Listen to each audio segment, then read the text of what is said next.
¿Qué tal, amigos? Yo soy Gandhi Tenorio, estamos en un episodio más de su podcast Sin Sentido y hoy estamos de gala, amigos. La verdad es que tenemos una invitadaza, pero antes de presentarla, compadre, ¿cómo estás, compadre? ¿Qué rollo, carnal? Aquí al 100, compadre, todo con esta invitadaza de lujo que me traje. Ya teníamos rato queriendo hacer este sí, videito, ya teníamos, ¿verdad? ya se había pospuesto por una o por otra cosa, pero Por antes de cualquier seguir, razón. voy a presentar Excelente, a mi compadre. maestra, porque es mi maestra. Sí, De hecho, voy a cerrar el diplomado con ella. A mi maestra Eduvige Rodríguez, y pues aquí, ni más ni menos, le vamos a decir el currículum de la maestra. Es licenciada en Trabajo Social, tiene maestría y doctorado en Ciencia de la Educación y pues diplomados en Tanatología, Valores, Investigación Social y Programación Casi Neurolingüística. nada. Maestra, bienvenida, maestra. Gracias, muchísimas Su gusto. gracias. Un placer. De Su nuevo gusto, maestra, aquí. saludar. ¿Qué tal? Bienvenida a nuestro Pequeño. pequeño canal.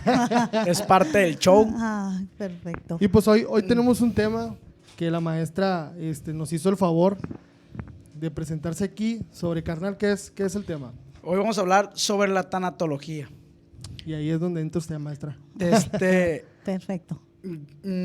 Antes de avanzar, maestra, con las preguntas, yo hice mis prácticas en el área de la salud, en el ISSSTE. Entonces, cuando estuve haciendo mis prácticas, la trabajadora social nos dijo, hagan un diplomado en tanatología. Entonces, desde ese momento yo empecé tanatología. Te quedó la inquietud. Sí, me quedó la inquietud. Entonces, ahora que estoy haciendo el servicio en la escuela, Ajá, salió que se iba a hacer el diplomado y dije, pues, aquí voy a entrar. claro. Porque, pues ya ve que algunos lo hacen por el papel para recibirse. Sí, claro. Y en este caso, pues, es más Para conocer. para conocer. Y pues, Perfecto. la pregunta aquí, maestra, ¿qué es tanatología? Muy bien. Bueno, antes de responder la pregunta, muchas gracias por la invitación. Agradezco de todo corazón y buenas tardes a quien nos ve. La tanatología es una disciplina integral que aborda el fenómeno de la muerte y todo lo que sucede a su alrededor, ¿sí? Lo que es la pérdida, el duelo, el sufrimiento, los hábitos, las costumbres para despedir a nuestros seres queridos. Pero no solamente la tanatología habla de pérdidas de personas significativas, sino también de mascotas, de bienes materiales, de relaciones de pareja, relaciones de amistad, entre otras muchas cosas, ¿sí? Los seres humanos, desde el momento que nacemos, perdemos de alguna u otra manera algunos aspectos en nuestra vida, se nos presentan algunas situaciones, ¿verdad? Pero la tanatología lo que trata es de atender ese fenómeno, esas emociones que nos invaden, para poder canalizarlas y poder aprender a vivir con ellas y también sacar algo positivo de ello, ¿sí? Entonces, la tanatología ve al hombre como un ser biopsicosocial, espiritual y trascendental, y todo eso lo trata de atender. Paradójicamente, hablar de tanatología no es hablar de muerte, sí, sino de calidad de vida, ¿sí? Paradójicamente, es hablar qué calidad de vida estamos teniendo. O sea, ¿cuánto nos queda de vida? Un día, una semana, un mes, un año, 10, 20. No importa para nosotros los tanatólogos, importa qué calidad de vida.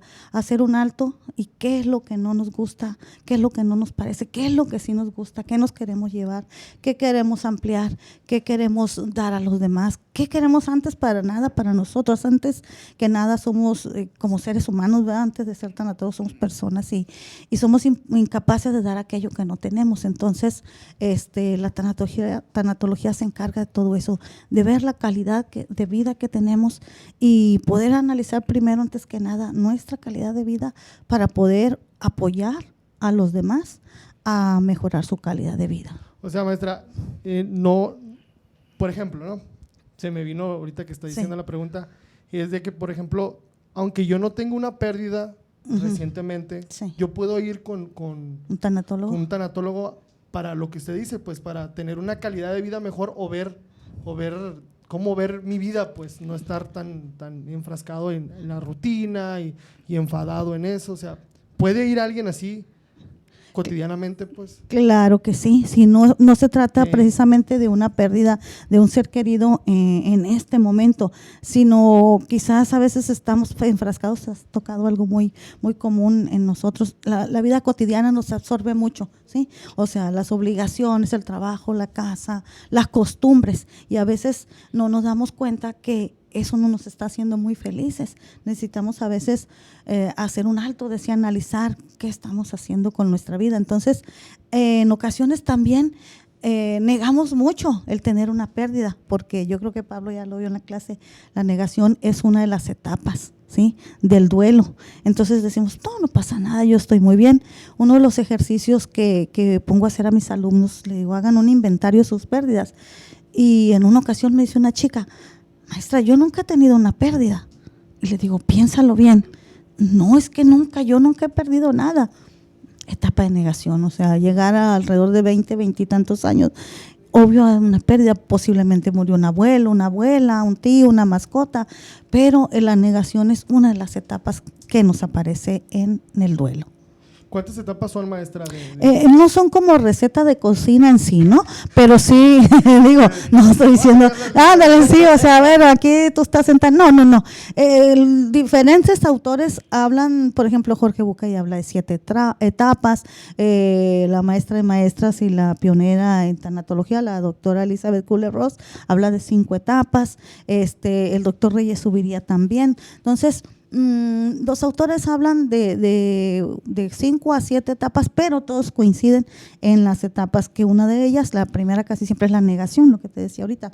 Pero, por ejemplo, ya cuando llega una persona con una situación de que falleció un ser querido o algo, ya usted lo canaliza, ya platica y usted dice, pues, o sea, ya está más para allá la situación que para acá, pues, aunque no haya, como dice usted, no haya etapas así como una receta de cocina. Exactamente, por eso al tratar con el paciente, al atender el caso del paciente, los tanatólogos ya nos damos cuenta en qué etapa del duelo está. Hay personas que llegan a la etapa de la aceptación, que es la última, ¿no? Y que en donde la persona ya tiene tranquilidad, en donde la persona ya comprendió que aceptar es diferente a estar de acuerdo. O sea, no estamos de acuerdo en que muera un ser querido, no estamos de acuerdo en perder nada, sin embargo, no podemos hacer nada al respecto. Me explotó la cabeza con eso que dijo, güey. De no estar de acuerdo. De no estar de acuerdo y aceptarlo. Es sí. A la vez, ¿es cierto? Sí, o sea, por ejemplo, quienes tenemos padres ya mayores de edad, sí sabemos que están al final de su vida. Claro. No, eso no quiere decir que nos guste. Y si nos dicen, ¿estás de acuerdo en que fallezcan? Pues no, ¿verdad? No, así es. Vamos a decir que no. Sin embargo, no podemos impedir la muerte, porque finalmente la muerte no es un castigo, claro, es un proceso que todo ser humano vamos a vivir, ¿no? Entonces no es un castigo. Lo que pasa que acuérdense que a veces en las películas, en los programas, nos enseñaron que la muerte es un castigo. ¿Quiénes se mueren? Los malos, ¿sí? Y aquí en la realidad, personas que obren bien o mal, o sea, con actitudes positivas o negativas, todos vamos a morir, ¿no? Porque sí, no es un castigo. Cuando miramos una película o algo y se muere el malo, y dice uno, qué bueno, sí, fue el mendigo. No nomás en las películas, aquí en la vida cotidiana. No, sí, también, pues, pero ya en la vida real dice uno, pues, pobrecito, pues, ni modo, tal vez se lo merecía, pero pues, ni modo, dice uno, como dijeron, no deja de ser humano. Tan bueno que era. Sí, o sea, si todo pasado, bueno, de ser humano, pero pues ya en una película uno dice, pues, pero qué bueno que es. Yo aquí siempre cuento una anécdota, que me perdone mi abuelita, que en paz descanse, mi abuela paterna. Me moría de la risa con ella. Era una mujer muy trabajadora y muy decidida, no, pero ella de 4 de la tarde a 9 de la noche veía las novelas. Entonces peleaba con la que decía, pero vas a ver, decía, te voy a ver al final de la novela, cómo vas a morir solo, y cómo, o sea, y yo me moría de la risa con ella, pues, porque, o sea, ella se apasionaba y disfrutaba decir, pero tu maldad va a ser castigada con la muerte, ¿no? Porque así nos enseñaron, ¿sí? Pero les vuelvo a decir, la muerte no es un castigo, es un que proceso. Siempre nos han enseñado, de hecho, es un tema que nosotros tocamos seguido en nuestros videos, porque nos gusta mucho esos temas sobre la muerte y esas cosas. Entonces, siempre nos han enseñado que la muerte es algo malo, pues. Sí. Y nos damos cuenta de la muerte de cierta edad para adelante, pues, porque hasta que uno se da cuenta de lo que es una muerte, es cuando uno empieza a investigar. Igual pues. depende, ¿no? También depende de los casos que hay muertes que te dañan, bueno, te marcan, no dañan, te marcan la vida desde muy temprana edad. Ah, sí, claro. Y bueno, yo lo veo, maestra, como por ejemplo, yo tengo un hijo de 7 años. Ajá. Se murió su abuelo, pero siento yo que como es un niño y no sabe, sí. pues él dice, pues se murió. Ajá. Y la muerte, yo le expliqué por vía de religión, de cómo fue todo ese rollo. Pero siento que él lo tomó como que, ok, ya se murió. No sabe qué es eso. Pero los familiares, fue como que encargarse de meterle el miedo o meterle, pues la sensación de que es... La idea equivocada. Exactamente. Pues, eso es la idea entonces, ¿cómo manejar ese tipo de cuestiones cuando un niño ya está avanzado o cómo... ¿O qué podría dar un consejo sobre eso? Pues? Bueno, realmente alrededor de los 8 años es cuando el niño toma conciencia de la muerte. Okay. Curiosamente, el niño es más valiente que el adolescente. El que no acepta la muerte es el adolescente, por la etapa. Órale. Acuérdense que la etapa, bueno, todos pasamos, yo creo, la adolescencia, los tres que estamos aquí. Y entonces, en la adolescencia, ¿cómo nos sentimos? Poderosos, ¿no? Le pasa todo a los tontos, a los que no tienen cuidado, pero a nosotros no, a todos menos a nosotros. Entonces, no aceptamos ni la enfermedad ni la muerte. Los niños, curiosamente, se van adaptando. El niño llora la pérdida, vive su duelo, expresa su dolor. Ese sería el consejo, dejar al niño que exprese su dolor. ¿Qué perdió? Bueno, su abuelo paterno, materno. Bueno, ¿qué significaba para él su abuelo? Porque aquí hay algo muy importante también. No por el hecho de ser un familiar significa lo mismo para todos. Claro. ¿Sí? A lo mejor si es un abuelo que veía por allá cada año o cada Navidad o cada Año Nuevo, pues él se adapta más fácilmente, pero si vivía en la casa de los abuelos, no verlo a diario, si convivían, si jugaban, es más fuerte el duelo para el niño. Pero vuelvo a decir, siempre va a ser permitirle expresar su dolor, que hable al tema. A veces los adultos huimos mucho a hablar del tema, por el mismo miedo que tenemos o nuestro mismo dolor también, pero el niño es más abierto a hablar siempre de lo que siente. ¿Sí? Y hay que dejarlo siempre o incluso estimularlo. No estarlo torturando, preguntarle, no. Pero si el niño empieza a hablar, quiere hablar, si me acuerdo cuando iba con mi abuelo al parque, o me acuerdo que mi abuelo decía a una niña, y ahora, ¿quién va a pelar mi manguito y me le va a poner el palito para que yo me lo coma? Porque su abuelo era un maestro, no sé si lo conociste, Marco Antonio Tirado, no, un maestro de la escuela. Ok, el maestro Marco Antonio, que en paz descanse, murió a causa del COVID hace 1 año y medio más o menos, y me tocó atender a la nieta, y la niñita decía que ahora quién la iba a atender, pues, si su abuelo estaba muy pendiente de que no se ensuciara las manitas, de si quería comer algo. Entonces la niña expresaba muy bien su dolor. Los pocos niños que he atendido en duelo expresan todo ello. Aquí no sé si sería pertinente hacer un comentario. Los casos más, como dijéramos, difíciles de los niños es cuando muere un hermano y me dicen, es que yo perdí a mi hermano y perdí a mi mamá. ¿Cómo que perdiste a tu mamá? Tu mamá está viva. Es que mi mamá ya no es mi mamá. Mi mamá no quiere cocinar, mi mamá no quiere lavar, mi mamá está de mal humor, mi mamá está llorando. Entonces yo perdí 2 personas, mi hermano y a mi mamá. ¿Y ese es otro tipo de duelo o entra o engloba en lo mismo? Porque la persona está viva, pues, sí. Pero... para el niño es duelo también, porque es una etapa, claro. Ahí por eso es muy importante la intervención de nosotros los tanatólogos o los trabajadores sociales con conocimientos tanatológicos, porque ahí al atender al niño tenemos que atender a la mamá también. O sea, no hay nada que enseñarle a una madre que pierde un hijo, definitivamente. Sí, claro. Creo que es el dolor emocional más grande que pueda sentir un ser humano, y no lo dice Vicky Rodríguez, lo dicen escritoras con las que he tenido oportunidad en los encuentros internacionales de tanatología. Una de ellas, una argentina, dijo, tiren mi libro, dijo. Yo hablé del duelo y dije que recuperarse era alrededor de 2 años, cuando es un hijo es para siempre, dijo. Uno de mis hijos mayores murió de una enfermedad, dice, y tengo 5 años que es un duelo. Entonces, tiene mi libro, no sirve, dijo ella. Entonces, vuelvo al tema. A una madre que ha perdido un hijo, sí se le puede dar apoyo, estar en terapia, pero tiene más que enseñarnos ella que a nosotros. Pero sí es necesario hablarle cómo le afecta a los hijos. O un adolescente me llegó a decir, hubiera preferido morirme yo.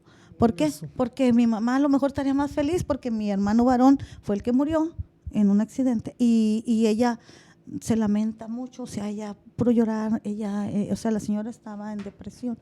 Y le digo, no, es que uno como madre, y yo ahí no hablaba solamente como tanatóloga, sino como madre. Ya como mamá. No tenemos preferencia nunca las madres por un hijo, solamente que cualquier hijo que fallezca antes que es un dolor inmenso, les digo, que ni siquiera yo te podría hablar porque no es verdad que aún siendo tanatólogo pueda uno hablar del dolor de una madre o de un padre al perder un hijo. Entonces, ahí es necesario la terapia para la madre, el padre, aparte del niño. Y en esos casos, maestra, cuando pasa eso, pues de que había otro niño, fallece otro niño, niña, Ajá.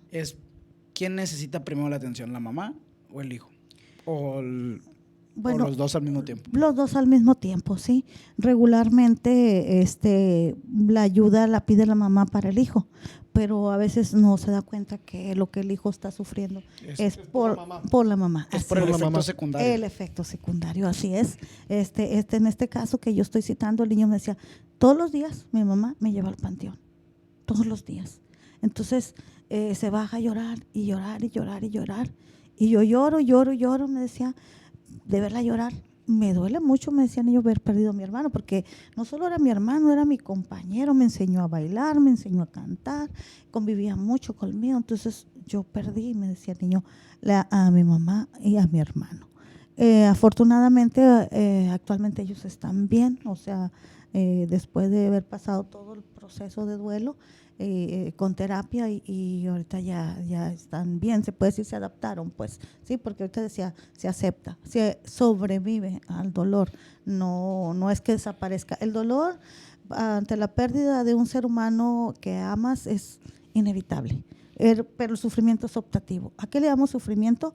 A eso precisamente, de no dejar de llorar siempre, de no querer comer, de no querer convivir, no querer bañarte, estar aislado. Ese es el sufrimiento y esa es la labor tanatológica, evitar el sufrimiento, más el dolor es inevitable. Es lo que le iba a preguntar, maestra. Por ejemplo, una persona le voy a poner un ejemplo, ¿no? Sí. Yo nomás tuve las dos abuelas, ¿no? Uh-huh. Pero la abuela por el lado de mi papá murió cuando yo tenía 6 meses, pues entonces. No la conociste. Entonces no hay ni un recuerdo, pues, uh-huh, mío, ¿no? Sí, no hay ni un recuerdo. Sí.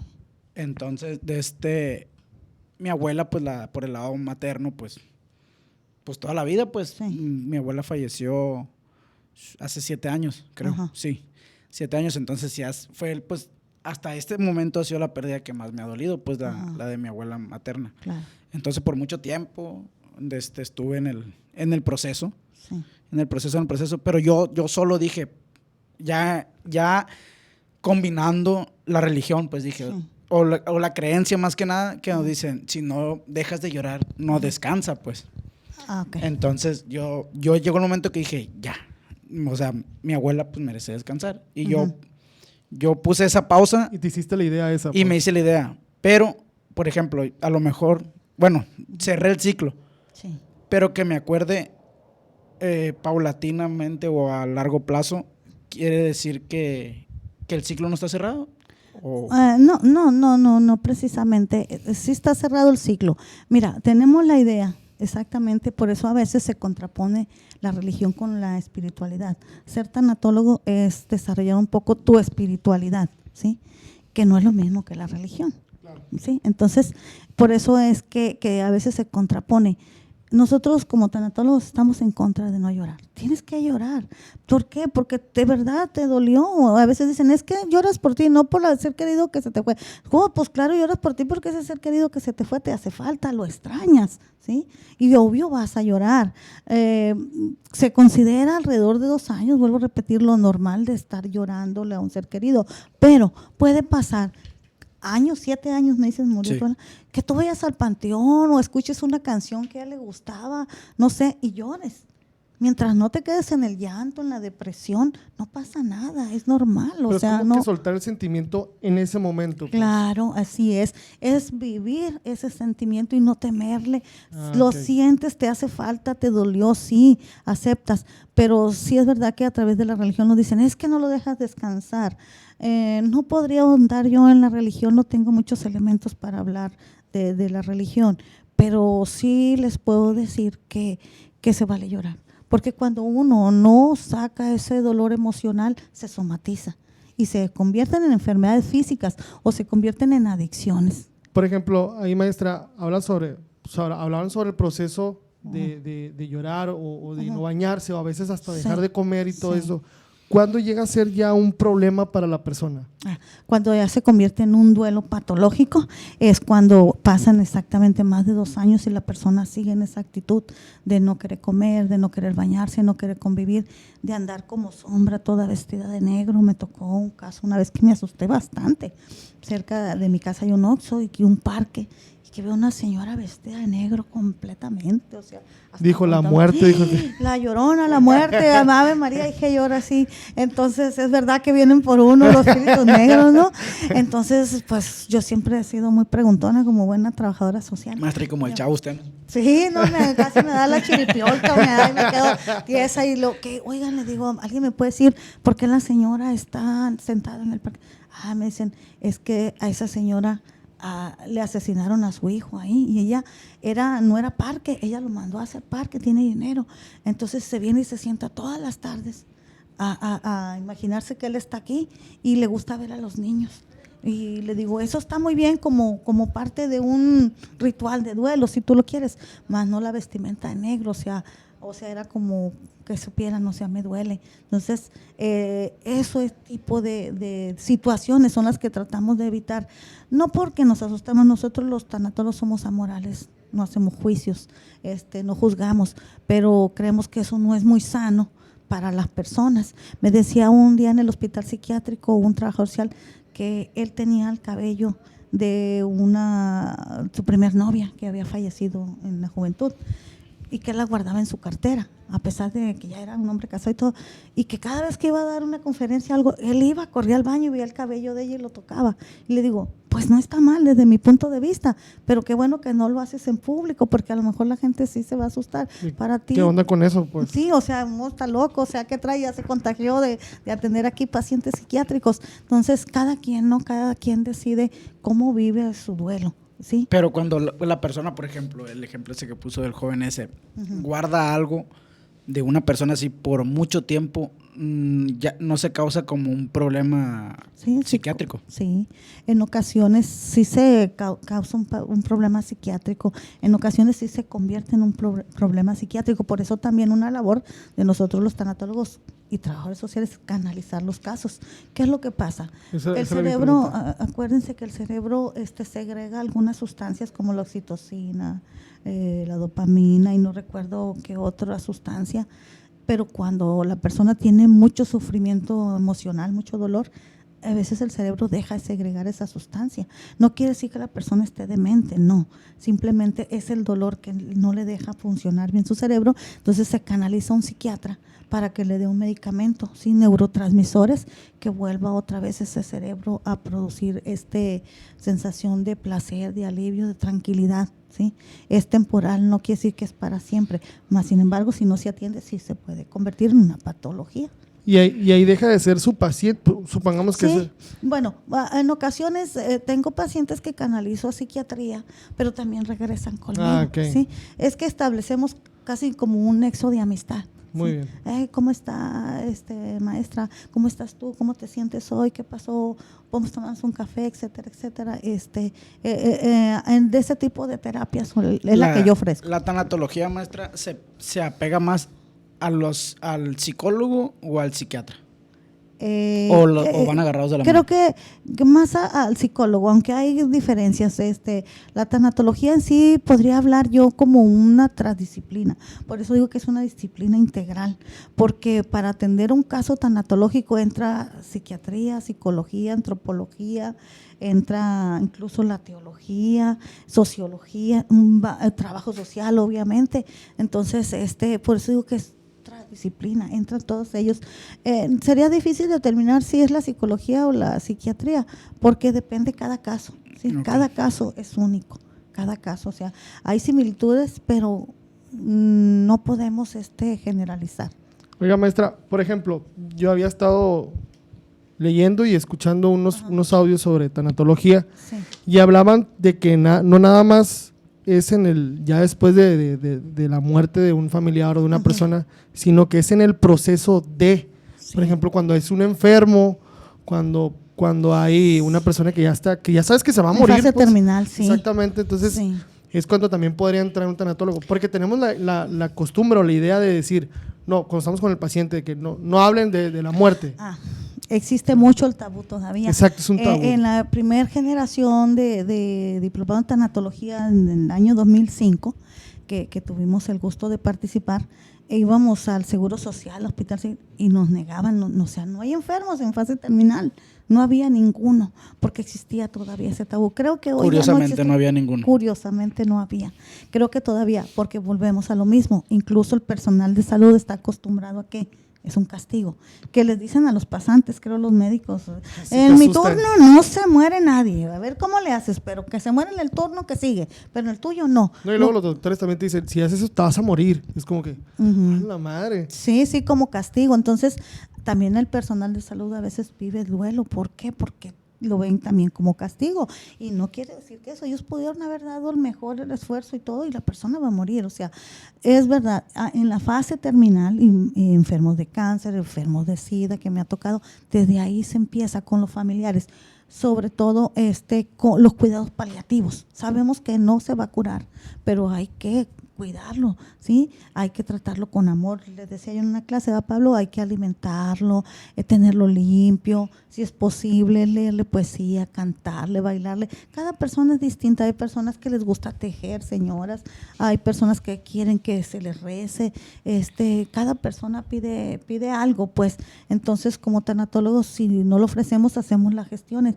Igual a los familiares, se habla con ellos, se les explica de los cuidados paliativos, se les explica cómo también hacer un rol, porque le llamamos cuidador primario. Es por lo regular en una familia, aunque sean 10, pues que lo cuide Juanita, Panchita, porque no porque se casó, porque yo trabajo, porque yo no puedo, porque yo tengo muchos hijos, porque yo estoy cansada, porque ella nunca se casó, porque ella se va a quedar con la casa de mis papás.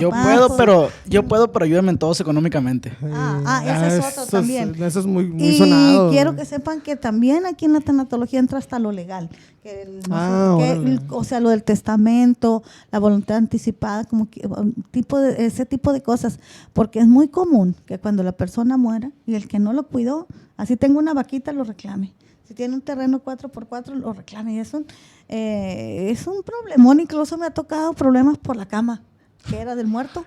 Primero nadie la quiere, en el momento del velorio. Nadie se quiere dormir ahí. Todo el mundo, no, pues que a mí me corresponde la cama porque era mi hijo, no, pero era mi hermano, pero era mi tío, o sea, yo lo velé, yo puse tanto, o sea, híjole, desafortunadamente, sí aparece todo eso. Por eso, entonces, sí. De esos casos que menciona, maestra, ¿cuál es el que más le ha tocado comúnmente? Pues? Que se vea problemas legales o... Sí, ya sea problemas legales o de que no... Sí, pues de problemas legales. ¿Cuál sería como que el foco más de que la casa o el terreno o la cama, como dice usted? El más fuerte que me ha tocado es entre dos personas que, ¿cómo les diré? El señor era divorciado y vuelto a casar. Entonces la actual viuda todavía está en un juicio muy fuerte porque parece ser que en el primer matrimonio no aparece donde separaron bienes. Y la primer viuda, o sea, que ya no era viuda divorciada, ella dice, sí estaba divorciada, pero no hay separación de bienes. Entonces, a mí me corresponden los bienes de él, o me corresponde la mitad de los bienes. Y la persona con la que está casada dice, no, pero es que cuando se divorciaron, sí se repartieron los bienes, si no, no hubieran podido divorciarse, pero no aparece el documento. No aparece el documento. Entonces, donde maestra, bienes. Un consejo. Chequen los bienes cuando se separen. Cuando se divorcien, por favor, chequen bien. Chequen el colchón. Sí, pues tanto hombres como mujeres dejen una constancia si vuelven a casar con su actual pareja para que puedan quedar protegidos, porque la verdad sí es un problema legal muy fuerte. Es un juicio que ya lleva 2 años y hay juicios que le llaman sucesorios intestamentarios que llevan hasta 8 años, no, o más. Me ha tocado casos que no precisamente que los haya tratado como tanatóloga, sino que he conocido casos de... El más fuerte fue de unos ancianos, murieron sin testar, tenían muchos terrenos en un rancho que en aquel momento no valían mucho, pero después agarraron precio, entonces reclaman los hijos y sale un dictamen y otro hijo lo impugna y así, entonces lleva más de 20 años. Incluso les puedo hablar también de otro juicio que están unas casas que se están cayendo aquí por la calle, en la Colón, en casi esquina con Victoria. Si ustedes van ahí, se están cayendo las casas. Ese juicio peleando. Tiene más de 40 años. O sea, ¿se van a morir los hermanos? Ya se murió uno, creo. ¿Qué hubo? Y ahora entran los hijos. Ajá, y sigue el juicio. Entonces, las casas de verdad se están cayendo porque nadie las puede utilizar, ni rentar, ni hacer nada, porque no se determina. O sea, siempre están impugnando. Entonces, ahí hasta los abogados dicen, a veces es mejor llegar a un mal arreglo que a un buen juicio. Sí. Porque ahí nadie está ganando, o sea, se están cayendo esas casas, que no es lo más importante para nosotros los tanatólogos, pero sí, es un aspecto también que tenemos que ver. Eso ¿sí? También se puede trabajar, maestra, en una consulta con sí, una persona. Claro, sí, pues se puede asesorar, orientar, acuérdate, como trabajadores de por sí ya orientamos, más como tanatólogos, o sea, buscar un abogado, no sé, un notario público, algo, para que la gente deje en su lugar, porque hay gente que dice, no, es que yo dejé la casa o el terreno, a las tierras a nombre de mi hijo mayor o menor porque es el más justo y él la va a repartir. Pero resulta que la esposa a lo mejor le dice, hey, no, te lo dejó tu papá a ti, porque a tus hermanos, ¿sí? Entonces, claro, hay personas que respetan mucho la cuestión moral, ¿sí? Y les voy a confesar aquí algo, como ser humano, pues cometo errores como todo mundo, ¿verdad? Con defectos y virtudes. Antes de estudiar tanatología me tocó un caso de una vecina que cuidó a su mamá. Tenía más hermanos, pero nadie se hacía cargo más que ella, que suele suceder. Cuando su mamá iba a fallecer, le dijo, hija, vendes la casa y repartes el dinero. Cuando muere su mamá, todavía no vendía la casa, la tenía ella en venta y pues hasta batalló para el funeral de su mamá. Y yo estaba muy molesta cuando vende la casa. En ese momento hasta el teléfono le habían cortado a ella porque no tenía cómo solventar los gastos. Y yo le dije, no voy a mencionar su nombre para cuidar el anonimato, y le dije, ¿sabe qué? No le dé nada a sus hermanos, le dije, usted quédese con el dinero de la casa, porque usted pagó el funeral y a mí me tocó verla, cómo batallaba, incluso yo le daba raite a veces para llevar a la señora al doctor, que no me pesaba, no, yo lo hacía con mucho cariño, le tengo mucho aprecio a esa vecina, pero no me parecía justo. Entonces me dijo ella, me dio una gran lección, me dijo, mira Vicky, tienes mucha razón, me dijo, legalmente yo puedo comprobar que yo cuidé a mi mamá y esa casa me corresponde, pero mi mamá me dijo que lo repartiera y eso voy a hacer. Me quedé yo, sí es cierto. Una cachetada con guante blanco. Una cachetada con guante blanco, o sea, ella sintió esa obligación moral. Sí, claro. No legal, porque legalmente quizás la ley le hubiera favorecido. Lo único bueno que se llegó al acuerdo, que le dije yo, bueno, entonces lo justo sería que el funeral que usted pagó, de ahí lo saque y de lo que quede, entonces sí ya lo reparta. Creo que sí sería más justo, más ¿no? justo, claro. Sí, me dijo, en eso tienes razón. Entonces le digo ahí una lección, pero no todas las personas somos así, la verdad, no todos nos mueve la cuestión legal. Algunos sí, y lo que nos encargan nuestros moribundos lo cumplimos, algunos, pero no todos, desafortunadamente. Maestra, de alguna manera el tanatólogo, bueno, la persona que estudia tanatología ya pierde la sensibilidad, o si, aunque seas tanatólogo, si llega el momento que te quebras. Sí llega el momento que te quiebras, sí. Aprendes a manejar el dolor, a dosificar el dolor, pero no pierdes la sensibilidad, al contrario, te haces más sensible. No es muy recomendable llorar frente a un paciente, mas sin embargo, si de plano no lo tenemos que hacer, lo hacemos. No es verdad que pierdas la sensibilidad. Te repito, es dosificar el dolor o aprender a canalizarlo. Yo soy una persona que le gusta mucho cantar, canto horrible, pero me encanta. Me encanta bailar, bueno, creo que eso lo hago un poquito mejor, pese a un problema que tengo en la pierna, me encanta bailar y es una manera como saco el estrés, como agradezco la vida, como celebro la vida también de quienes ya se fueron. Digo, tengo que ser doble, triple, feliz, no sé, por los que ya no están, por todos mis seres queridos que no me acompañan, pero cuando atiendo los casos, hay diferentes. Por ejemplo, yo les comenté en la clase, a mí se me dificulta mucho atender niños, ¿sí? Que van a morir. De hecho, la jefa de trabajo social del hospital pediátrico fue una de mis alumnas hace muchos años y me invitaba a ella para que fuera madrina de alguna niña con leucemia. Y la verdad no tuve el valor no quise encariñarme con una niña que sabía que iba a morir.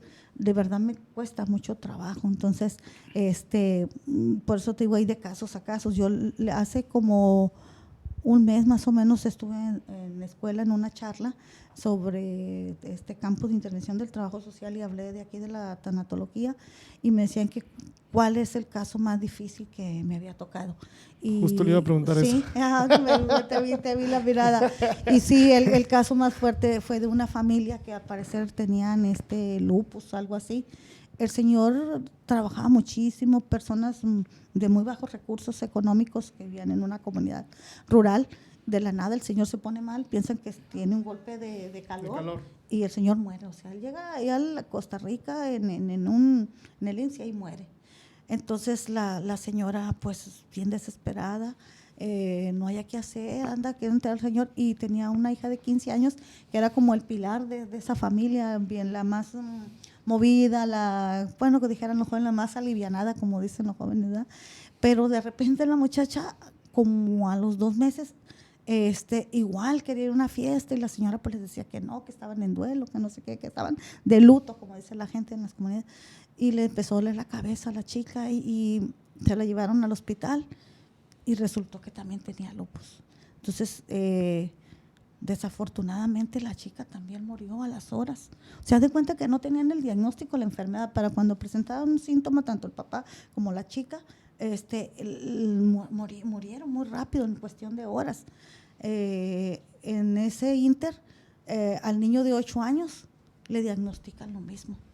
La señora se quiso suicidar. Cuando llega el caso, a mí es cuando la señora se quiso suicidar. Era el hijo, un hijo varón, el que se encargó de buscar atención, porque pues la señora no quería vivir, o sea, era demasiado el dolor. Entonces, ese caso me impactó mucho, la verdad. Me mostré fuerte, pero sí llegué a mi casa con mucha tristeza. Sentía una profunda tristeza por ese chico, por ser tan valiente y a la vez por saber enfrentar tanto sufrimiento. O sea, me ponía en su lugar porque la empatía es lo principal aquí, ¿no? Como tanatólogo. Y la verdad sentía muy, muy profundo ese dolor. Entonces, sí te impacta, te digo, pero aprendes pues, y de alguna u otra manera, paradójicamente, también aprendes a apreciar más la vida, aprendes a vivir intensamente cada momento que se te presenta en la vida y no lo desaprovechas en cosas sin importancia, vaya. Oye, maestra, el impacto de esa situación de ustedes, bueno, lo veo así, no, a lo mejor, espero no esté mal mi pregunta, es porque un niño tan pequeño tiene la valentía o el de enfrentar lo que se le viene, o porque es una enfermedad muy grave. Ambas cosas, porque esa enfermedad es grave, pero me impacta que no se presenten síntomas hasta ya para morir. Hay quien habla que a veces puedan ser jornaleros agrícolas que por algún tipo de fertilizantes o no sé qué. La verdad ahí sí yo no sabría decir, yo de medicina no sé nada, pero me impactó así, pues porque no hubiera un proceso, porque regularmente cuando la gente tiene lupus, he tenido alumnas con lupus, pero ya lo saben, presentan ciertos síntomas y ahí no, o sea, de la nada, pues. Y también me impactó pues que un jovencito, si usted estuviera haciendo cargo de la familia, o sea, él estaba tomando las riendas de la familia, el papel que quizás le correspondía a la mamá, pero que la mamá no estaba en condiciones en ese momento. Entonces, lo cual me dice que es una persona muy valiente, muy decidida y que a pesar del dolor enfrenta las cosas, que ahí es lo que entra la resiliencia, que ya es otro tema, pero que él también lo trabajo, ¿no? Lo que es la resiliencia. Entonces me pareció un joven muy resiliente, con muchas cosas en contra, y como él estaba fortaleciéndose a pesar de las adversidades que estaba enfrentando prácticamente solo en ese momento, ¿no? Antes de llegar a terapia. Entonces ya con el apoyo y eso, pues mejoró la situación, su mamá también, incluso ese hermanito de 8 años no falleció. Tuvo el diagnóstico, pero no falleció. Entonces, actualmente son una familia de 3. Oiga, maestra, se me vino la pregunta, por ejemplo, pues usted es tanatóloga, ¿no? A los que son tanatólogos, cuando llegan a tener un duelo o una persona que fallece, ¿Él mismo se atiende o no, es recomendable? No, es recomendable buscar el apoyo emocional, la terapia con otro tanatólogo, con un psicólogo, con alguien distinto a uno, sí, porque se puede uno apoyar en identificar la etapa que tienes. Yo siento que con esta pandemia perdí compañeros de trabajo que se acababan de jubilar, compañeros de más de 30 años, y la verdad me llegó muy profundo, muy, muy profundo. Yo creo que la mayoría de las personas con la pandemia tuvimos pérdidas de alguna manera, vecinos, amigos, claro. Sí, ¿verdad? Entonces, se busca terapia con otros compañeros. Además también, si estamos en crisis, no atendemos porque primero tenemos que sanar. ¿Sí? Claro. Primero tenemos que sanar. Yo la verdad sí me sentí muy triste, lloré, pero a la vez, como les digo, después de verle llorar a mis amigos todavía me da mucha tristeza recordarlos, pero vuelvo a lo mismo. Ahora tengo que ser más feliz por ellos, por todo lo que significaron en mi vida. O sea, por ahí está una frase que dice: no llores porque se acabó, mejor brinda porque existió. Entonces brindo y soy feliz porque existieron, porque fueron buenos compañeros, porque compartimos muchos momentos felices, también tristes, ¿por qué no?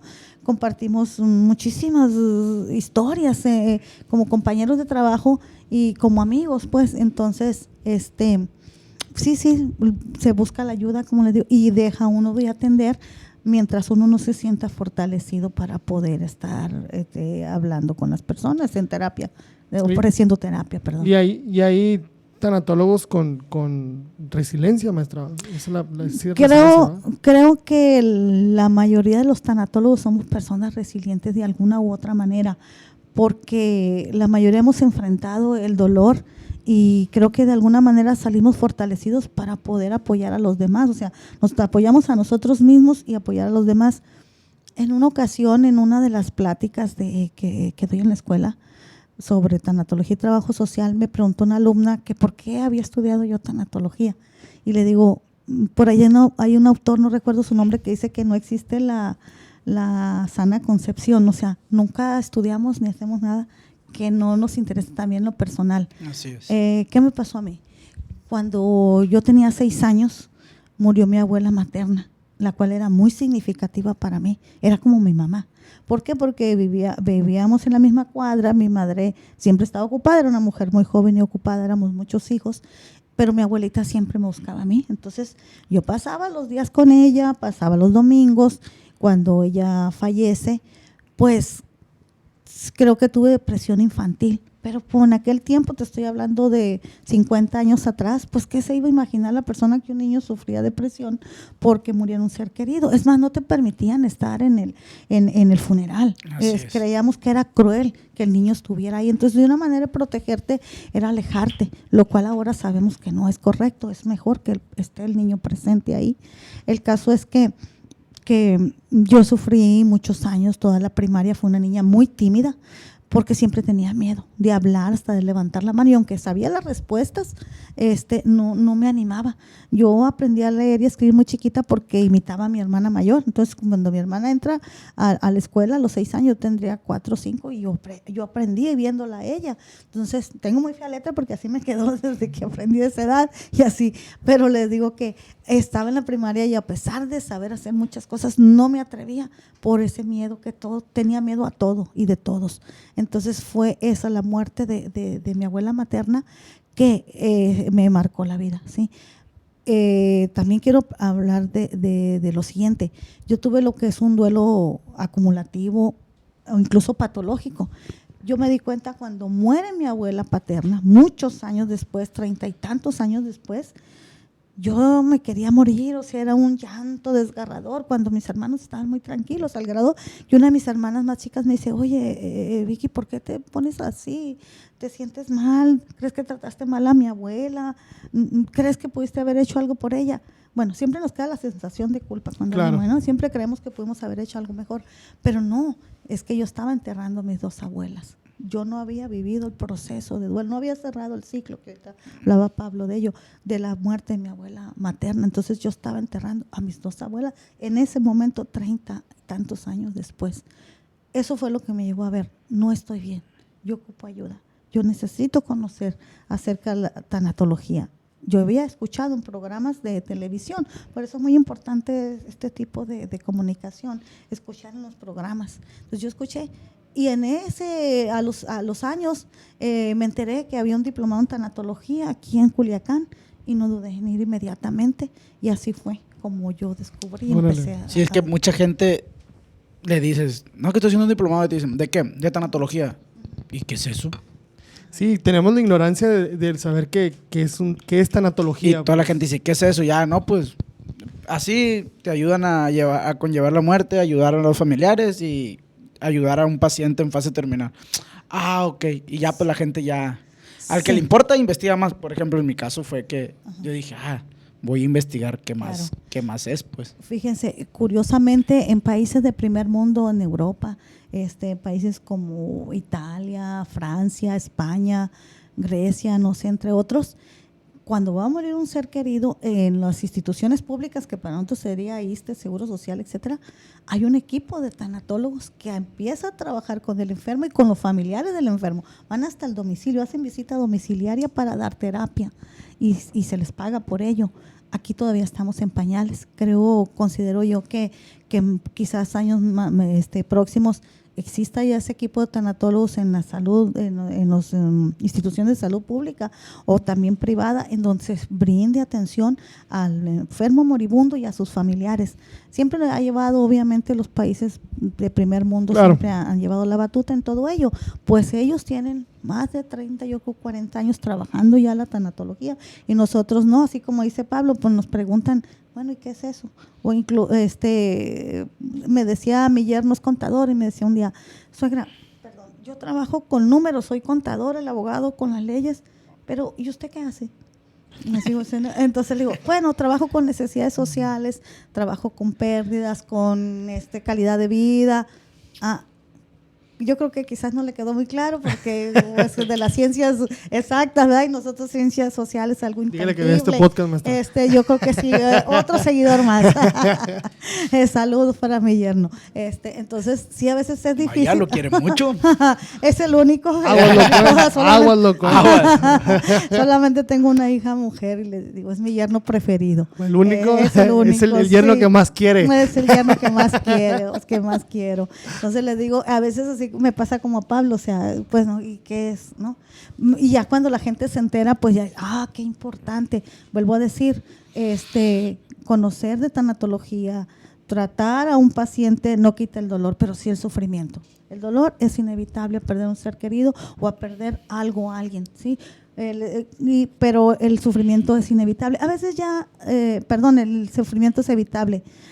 A veces las pérdidas nos dan risa porque ¿qué nos pasa en la secundaria, en el primer amor? Que nos queremos cortar las venas porque no, ya no me peló, ya me cambió. El amor por de otra. mi vida. El amor de mi vida. Quería casar contigo. Yo me iba a casar, tener 10 hijos con él y me dejó por otra, por una güera alta, etcétera. Y nos queremos cortar las venas, ¿no? Entonces ahorita ya no son significativas, por eso hablamos de pérdidas significativas, ahorita que nos da risa, ¿verdad? Pero en aquel momento hay jóvenes que piensan hasta en el suicidio, porque lo dejaron, y me llama la atención, más en la actualidad, que ha aumentado el suicidio en jóvenes, ¿sí? Desafortunadamente, pero ese ya sería otro tema. No sé si han invitado a la maestra Cindy. Ya estuvo la maestra Cindy aquí con nosotros. Mi alumna. Saludos a la maestra Cindy. Saludos a la maestra Cindy. De hecho, el podcast de ella fue virtual. Porque estábamos todavía en pandemia, entonces fue cuando... Sí, yo creo que sí, porque me comentó ella, pero no supe dónde era. Sí, pues ella fue es virtual especialista. El de ella. Oye, maestra, ¿y de alguna manera usted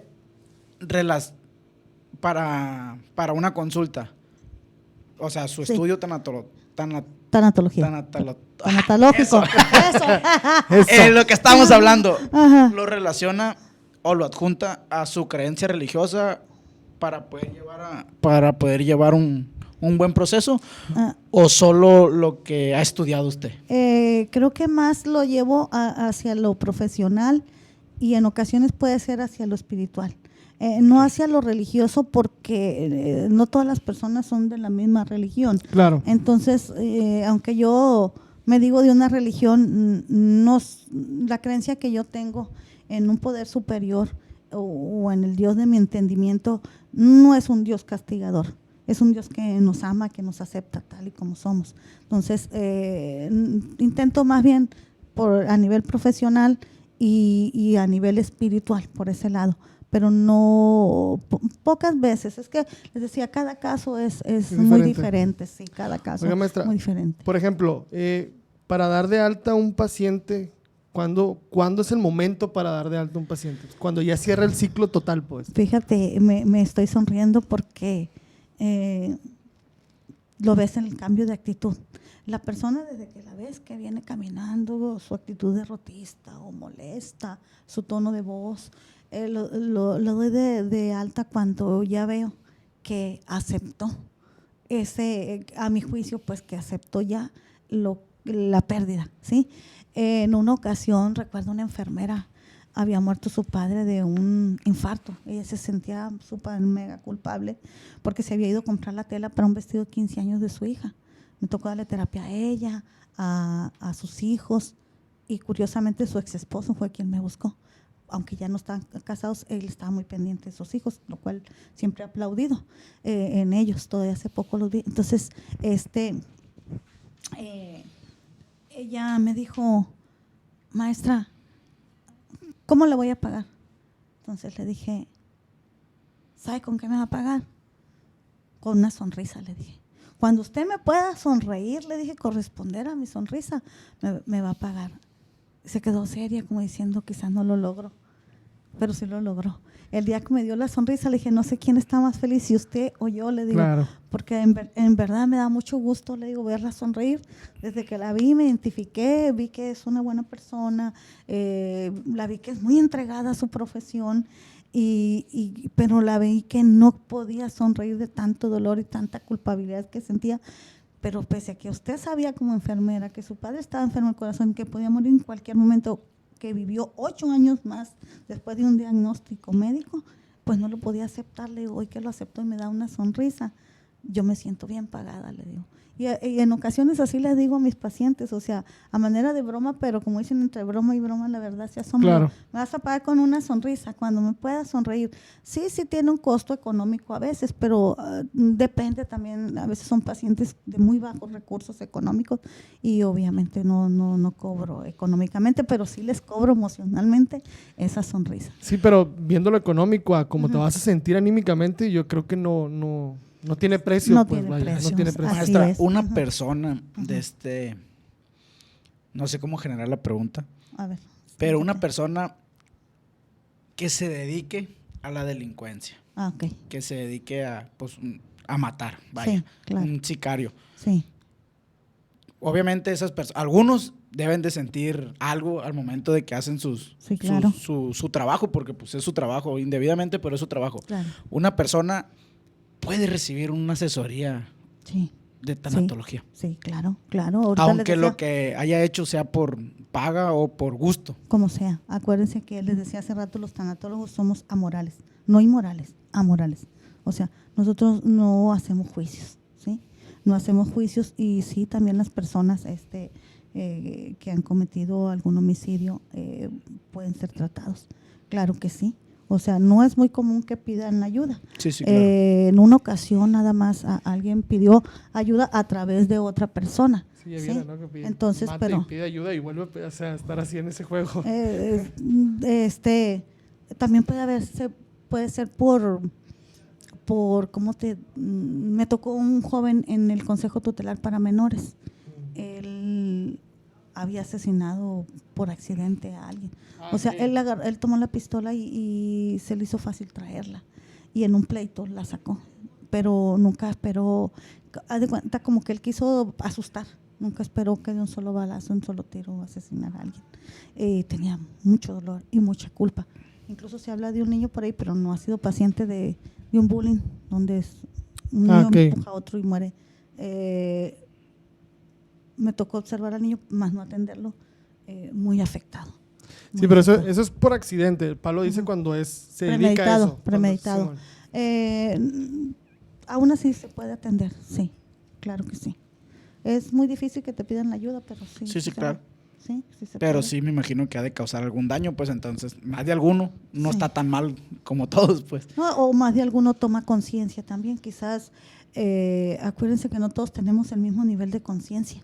Claro. Entonces, a lo mejor toma conciencia en algún momento y se siente mal, o quiere dejar de hacerlo, o no sé, o sea, apenas la persona. Sí, igual somos personas y somos cambiantes, pues también. Así es, somos cambiantes. Por eso les decía, todas las personas tenemos cualidades y defectos. Lo que intentamos es que sobresalgan más las cualidades, pero todos, o sea, a mí me dicen a veces las alumnas, ay maestra, qué padre ser su hija, usted nunca se enoja. Le digo, quisiera que mis hijos opinaran lo mismo. O sea, como igual que su mamá, reniego y todo, y me molesto, y si alguien me echa el carro encima, yo también. O sea, no digo que esté bien, sino que soy un ser humano, entonces tenemos los dos lados todos, ¿no? Es que nadie es perfecto, maestra. Así es. Nadie es perfecto. Todos tenemos los dos lados, pero pues hay que alimentar más el lado de positivo, el bondadoso, las cualidades, pues desarrollarlas. Maestra, pues la verdad, no sé, yo siento que ya cubrí todo lo que tenía que preguntar, carnal, no sé tú. Yo Igual, maestra, no sé si nos quiera dar un consejo para que las personas vayamos a este tipo de asesorías.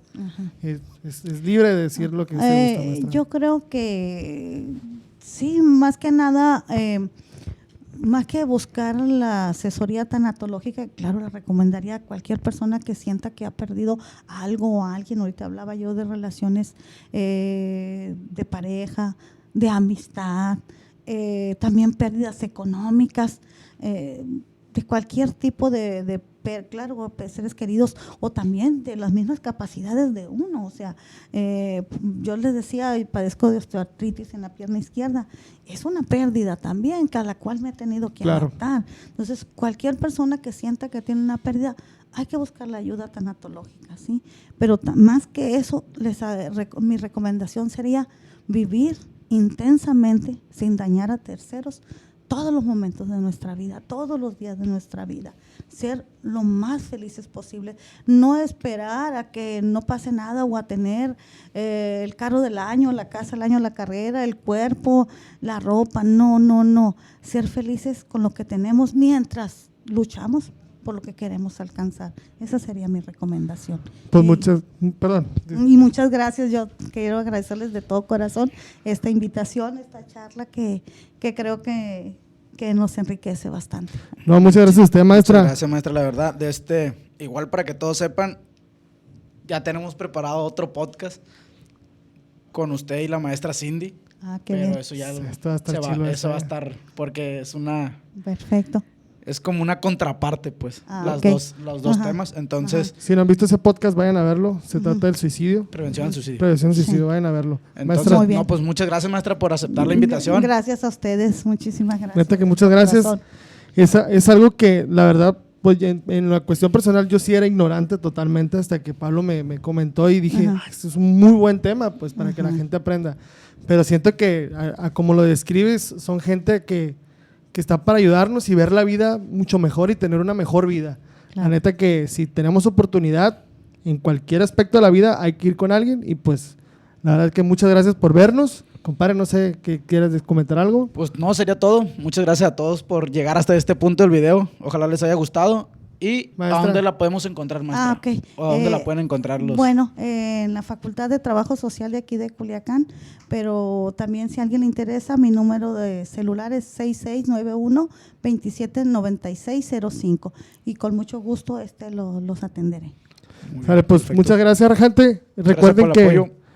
Denle like, compartan y estamos en contacto. Suscríbanse. Hasta luego.